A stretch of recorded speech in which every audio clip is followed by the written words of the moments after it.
आज मैं बजट के बारे में आपसे बात करने के लिए आया हूं और सबसे पहले मैं यहाँ पर ये आपको बताना चाहूँगा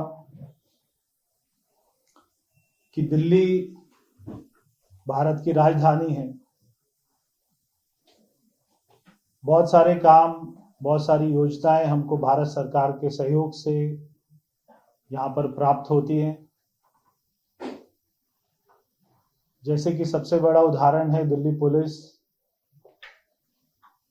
बाकी राज्यों में हम देखते हैं कि वहाँ की जो राज्य पुलिस होती है उसका सारा खर्चा,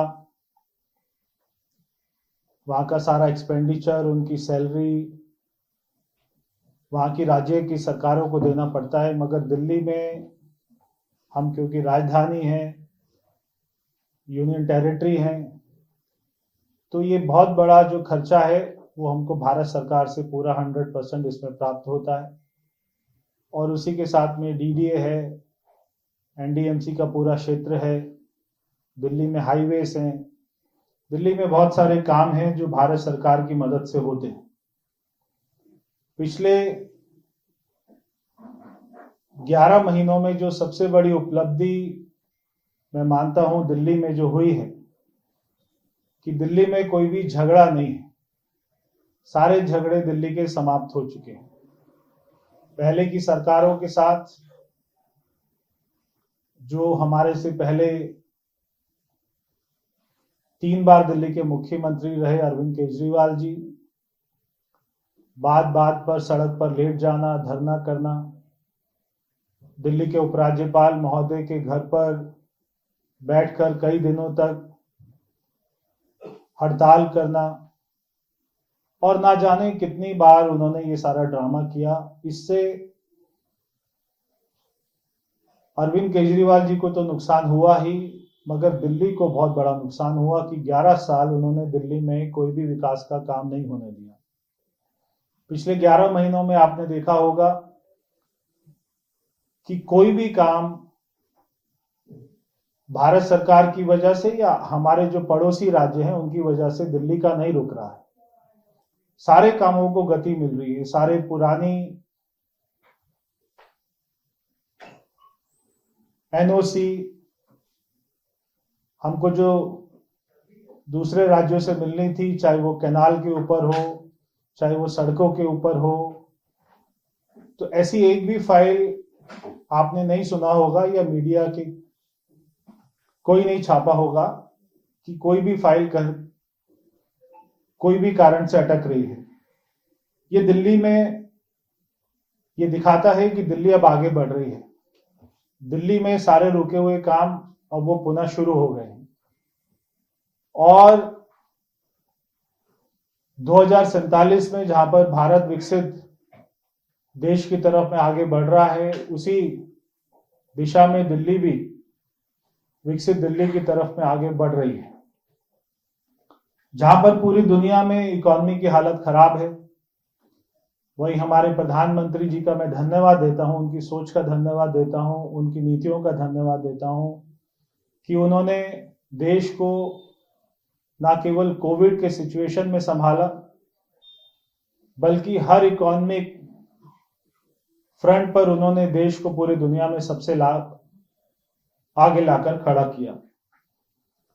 जब हमारी सरकार बनी तो हम 5वें नंबर की इकोनॉमी से आज हम 4th economy, largest economy in the world है, और अब हम बहुत ही जल्दी 3rd largest economy in the world बनने जा रहे हैं। ये हमारे प्रधानमंत्री जी की सोच का, ये उनकी मेहनत का नतीजा है। हमको कोई भी बजट में आज हमको क्या मिला ये नहीं देखते हुए हमको आगे क्या मिलने वाला है और इससे देश कितना आगे बढ़ने वाला है, ये हमको आगे की सोच के साथ में ये हमारा बजट आया है। 2047 का विकसित भारत का ब्लूप्रिंट इसमें हमको दिखाई देता है। डिफेंस में जहां पर आज भारत में एयरक्राफ्ट से लेकर मिसाइल से लेकर सेमीकंडक्टर, फाइटर जेट्स, माइक्रोचिप्स, हम ये सारी दिशा में आगे बढ़ रहे हैं। एआई में चाहे ट्रांसपोर्टेशन की बात हो, और जो 7 स्ट्रेटेजिक मैन्युफैक्चरिंग हब बनाने की बात आई है, और इसी के साथ में हेल्थ में, एजुकेशन में, ये बजट मैं समझता हूं कि हमारे युवाओं के लिए, हमारे गरीबों के लिए, हमारे किसानों के लिए, महिलाओं के लिए, व्यापारियों के लिए, छोटे छोटे हमारे जो बिजनेसमैन हैं, उद्यमी हैं, उनके लिए बहुत ही एक आने वाले समय में बहुत बड़ा बजट हमको ये हमारे सामने आएगा। बायोफार्मा शक्ति मिशन में 5 साल में 10,000 करोड़ रुपए का निवेश होगा। नई फार्मा रिसर्च सेल और 1000 क्लिनिकल ट्रायल सेंटर इसमें बनाए जाएंगे। सेमीकंडक्टर मिशन 2.0 निवेश बढ़ाकर 40,000 करोड़ रुपए तक इसमें किया है।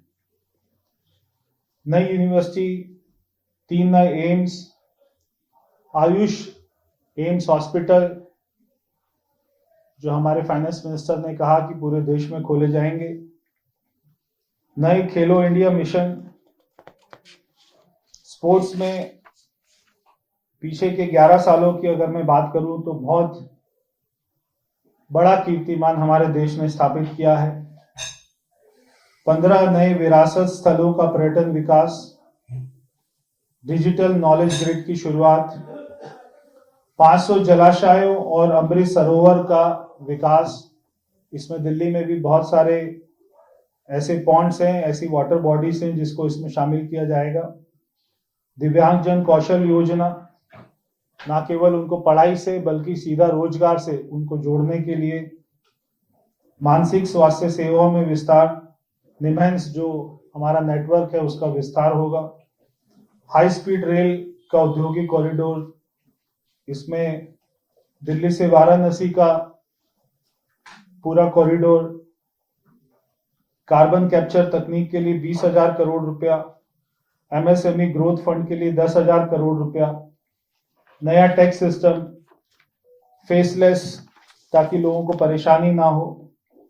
तो ये हमारे बजट की विशेषताएं हैं जो मैं आपके सामने रखा है।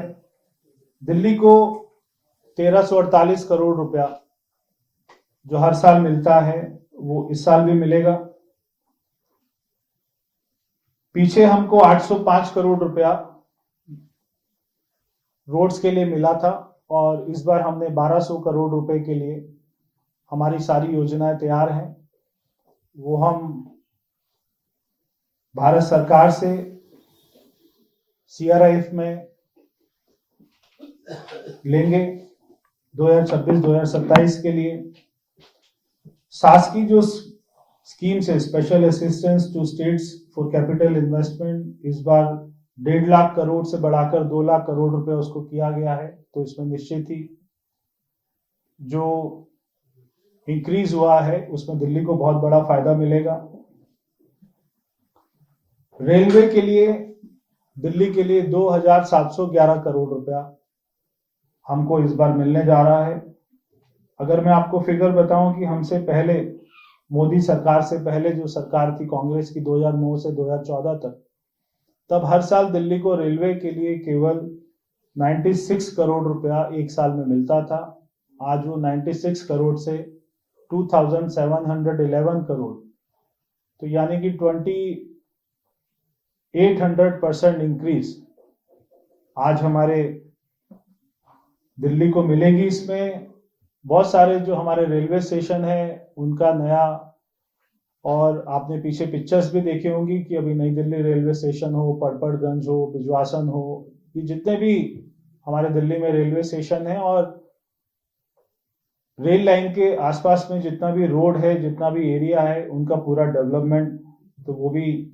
और ये एक साल के लिए 2,711 है। हर साल हमको अगर इतना पैसा मिलेगा तो दिल्ली का बहुत ज्यादा विकास हो सकता है। दिल्ली में जहां पर एमसीडी के हॉस्पिटल हैं, दिल्ली सरकार के हॉस्पिटल हैं, वैसे ही भारत सरकार के बहुत सारे हॉस्पिटल हैं जो दिल्ली की जनसंख्या का बहुत बड़ा एक जो हमारा स्वास्थ्य सेवाओं का प्रेशर है वो उसको हमारे साथ में शेयर करती है भारत सरकार के हॉस्पिटल। एम्स को पहले 5,238 करोड़ रुपए मिलता था, इस बार 5,500 करोड़ रुपए मिला है। ऐसे ही सफदरजंग हॉस्पिटल को भी पहले से बढ़कर पहले 2,045 करोड़ रुपए मिलता था, इस साल 2,170 करोड़ रुपए। आरएमएल को 1214 करोड़ से 1,450 करोड़ रुपए। लेडी हार्डिंग को 770 करोड़ से 780 करोड़ रुपए। तो सारे हॉस्पिटल्स में भी वहां पे अच्छी सेवाएं हो। और इसी के साथ में जो सेंट्रली स्पॉन्सर्ड स्कीम्स हैं, इसमें जो यूटी विधानसभा है, जहां पे विधानसभा चलती है और वो यूटी है, ऐसा दिल्ली है और आपका JNK है, पौंडुचेरी है, ये तीनों यूटीज के लिए पैसा बढ़ाकर इस बार 13,611 करोड़ रुपए किया है। तो वो, और इसमें सबसे बड़ा शेयर मुझे लगता है कि दिल्ली को मिलेगा। बहुत सारी सेंट्रल स्पॉन्सर्ड स्कीम हमारी दिल्ली में चलती हैं। जैसे पहले अगर मैं बात करूं कि आयुष्मान योजना तो थी नहीं, तो दिल्ली में आयुष्मान योजना को लाभ ही नहीं मिलता था किसी को भी। बहुत बार हमने इसके लिए हमारी पार्टी ने प्रदर्शन किया, बहुत ज्यादा मांग करी, मगर पूरे देश में लागू होने के बाद भी दिल्ली के लोगों को 10 लाख रुपए का लाभ नहीं मिलता था।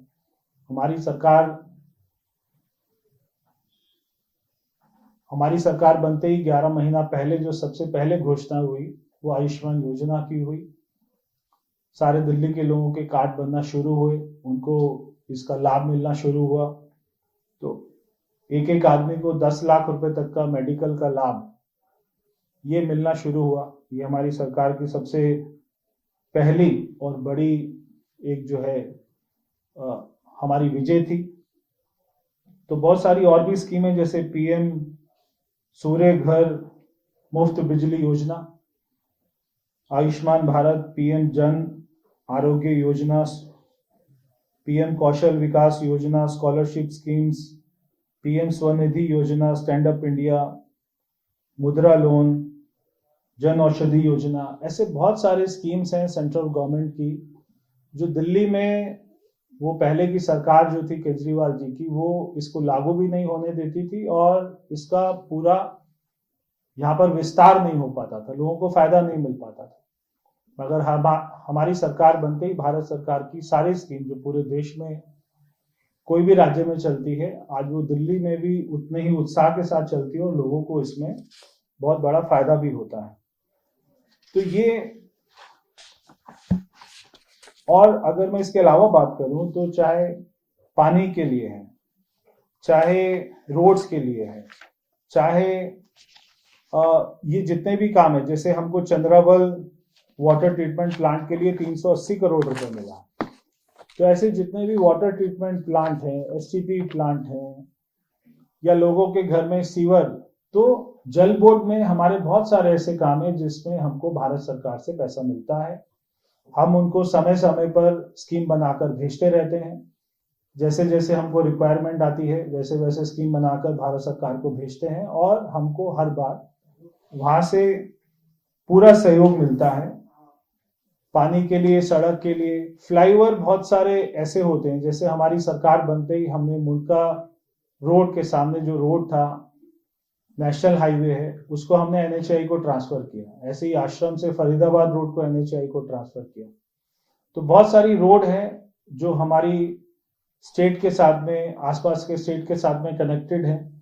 वो भी जब हम NHAI को बोलते हैं कि आप ये रोड बना दीजिए, आप इसको हैंड ओवर ले लीजिए, तो वो हमको कभी मना नहीं करते हैं। तो उनमें जो हजारों करोड़ रुपए होते हैं, जैसे सबसे बड़ा एग्जांपल है UER-2, ये रोड का केवल दिल्ली के लोगों को फायदा है। और सबसे बड़ा फायदा ये है कि जो बाहर के राज्यों से लोग आते थे, जो वहां से चंडीगढ़ से आ रहे हैं, जिनको फरीदाबाद जाना है, वो आज वो दिल्ली में प्रवेश नहीं करते हैं। जो सारे बड़े बड़े व्हीकल थे, आज वो दिल्ली में हजारों की संख्या में, लाखों की संख्या में ऐसे बड़ी बड़ी गाड़ियां जो दिल्ली में आती नहीं, जो बाहर से बाहर ही निकल जाती है। तो उसमें 8,000 करोड़ रुपए मिला, 8,000 करोड़ रुपए लगा। वो 8,000 का 8,000 करोड़ रुपया भारत सरकार ने लगाया। तो ऐसे हजारों करोड़ रुपया आप ये जो हमको डायरेक्ट रूप से 1348 करोड़ रुपए मिला है, इसको नहीं देखें, ये कोई बहुत बड़ी फिगर नहीं है, मगर इसके अलावा कम से कम मैं समझता हूँ 20 से 25 हजार करोड़ रुपए के काम पानी में, रोड्स में, हाईवे में और हमारा पोल्यूशन में और बहुत सारे ऐसे हमारे डिपार्टमेंट है जहां पे हमको भारत सरकार से मिलता है। और जैसे जैसे हम उनको स्कीम बना के भेजते रहते हैं, या तो बजट में मिलता है या हमको आरई में मिल जाता है। तो बहुत सारी स्कीम है भारत सरकार की जिसमें हमको ये लाभ मिलता है। तो मैं एक बार पुनः कल हमारी मुख्यमंत्री जी ने भी प्रेस कॉन्फ्रेंस करके बताया कि दिल्ली को जो जो लाभ मिलने वाले हैं, और सबसे बड़ा लाभ मैं ये मानता हूं कि आज कोई भी झगड़ा नहीं है। मेरे पिताजी जब दिल्ली के मुख्यमंत्री थे, जब 93 से 98 तक की गवर्नमेंट थी, तब वो समय में ऊपर हमारी सरकार नहीं थी, ऊपर सेंट्रल गवर्नमेंट में कांग्रेस होती थी। तो भी और फिर उसके बाद में केवल कांग्रेस को ऐसा मौका मिला जब यहाँ हमारी दिल्ली के मुख्यमंत्री शीला दीक्षित जी थी कि ऊपर भी कांग्रेस थी, दिल्ली में भी कांग्रेस थी, मगर वो दौरान में भी इतने जितने काम होने चाहिए थे दिल्ली में उतने काम नहीं हुए। और आज ये हमारे लिए बहुत बड़ा सौभाग्य है कि दिल्ली में जब हमारी सरकार बनी तो ऊपर भी हमारी ही पार्टी की सरकार है, और जो पूरे दुनिया के सबसे लोकप्रिय नेता हैं आदरणीय प्रधानमंत्री मोदी जी, वो आज हमारी भारत सरकार का नेतृत्व कर रहे हैं। उनके मार्गदर्शन में दिल्ली में बहुत सारे काम हो रहे हैं और बहुत सारे काम होंगे। तो ये जो डबल इंजन की सरकार है, इसका बहुत बड़ा फायदा आज हमारी दिल्ली की जनता को मिल रहा है। ये बजट में बहुत सारी सुविधाएं, बहुत सारी घोषणाएं हुई हैं, जिसका लाभ दिल्ली को मिलेगा। और आने वाले समय में जो भी असिस्टेंस हम उनसे मांगेंगे, तो हमें पूरी उम्मीद है कि हमको उससे बढ़कर ही असिस्टेंस मिलेगा। बहुत बहुत धन्यवाद।